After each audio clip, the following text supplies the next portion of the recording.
ഒരാളെ മുഖ്യമന്ത്രിയാക്കാൻ വേണ്ടി നാടൊന്നായി മുറവിളി കൂട്ടിയ അനുഭവം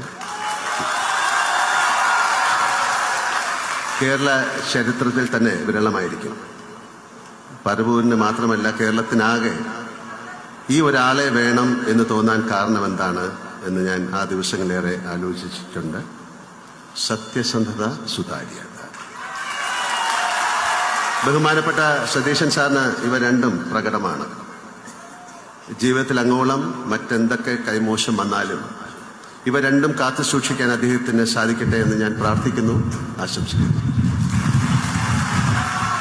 ഭൂമിയിലെ തന്നെ ഏറ്റവും മനോഹരമായ ഒരു ദേശത്തിന്റെ ഭാഗ്യവനായ മുഖ്യമന്ത്രിയാണിപ്പോൾ ശ്രീ വി.ഡി. സതീശൻ സാർ. മഴയും പുഴകളും മലയും കാടും കടലും ഒരുപോലെ അനുഗ്രഹിച്ച ഒരിടം. കൃഷിയും വാണിജ്യവും കലയും സംസ്കാരവും പരസ്പരം ലയിച്ച നാട്. തൊഴിലിന്റെ ഭാഗമായി കേരളത്തിൽ അങ്ങോളം ഇങ്ങോളം യാത്ര ചെയ്യുന്ന ഒരാളാണ് ഞാൻ. അപ്പോഴെല്ലാം ഈ നാടിനെയും അതിൻ്റെ അമൂല്യമായ സമ്പത്തിനെയും വേണ്ട രീതിയിൽ ഉപയോഗിക്കാൻ നമുക്ക് സാധിച്ചിട്ടുണ്ടോ എന്ന് ഞാൻ സംശയിച്ചിട്ടുണ്ട്.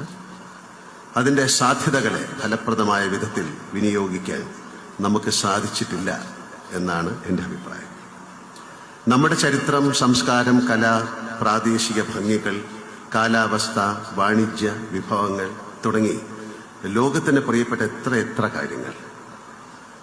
കുരുമുളക് കൊണ്ടുപോയ വൈദേശിക ശക്തികളോട് ഞങ്ങളുടെ തിരുവാതിര ഞാറ്റുവേല നിങ്ങൾക്ക് കൊണ്ടുപോകാൻ സാധിക്കില്ലല്ലോ എന്ന് പറഞ്ഞ് രാജാവിന് ഓർമ്മ വരുന്നു. അത്രമേൽ അനുഗ്രഹീതരാണ് നമ്മൾ. കാഴ്ചപ്പാടുള്ള ഒരു ഭരണാധികാരിക്ക് മുന്നിൽ ഒരേ സമയം വെല്ലുവിളിയും സാധ്യതകളുമാണ് ഇവ. സാമാന്യത്തിലധികം വായനയും ചിന്തയുമുള്ള സതീശൻ സാറിന് ഇക്കാര്യങ്ങളെല്ലാം എന്നെക്കാൾ നന്നായിട്ടറിയാം എന്നെനിക്ക് ഉറപ്പുണ്ട്. നെഹ്റുവിയൻ സോഷ്യലിസ്റ്റായ ശ്രീ വി.ഡി. സതീശൻ സാർ നെഹ്റുവിനെ പോലെ വലിയൊരു ഡ്രീമർ ആവാതെ തരമില്ല. അദ്ദേഹത്തിന്റെ സ്വപ്നങ്ങളിലൂടെ കേരളം മഴവിൽ ഭംഗിയോടെ വളരും എന്ന് ഞാൻ പ്രത്യാശിക്കുന്നു. അത്തരം ഒരു നാടിനെ സൃഷ്ടിക്കാൻ മുഖ്യമന്ത്രിക്ക് സാധിക്കട്ടെ എന്ന് ഞാൻ പ്രാർത്ഥിക്കുന്നു.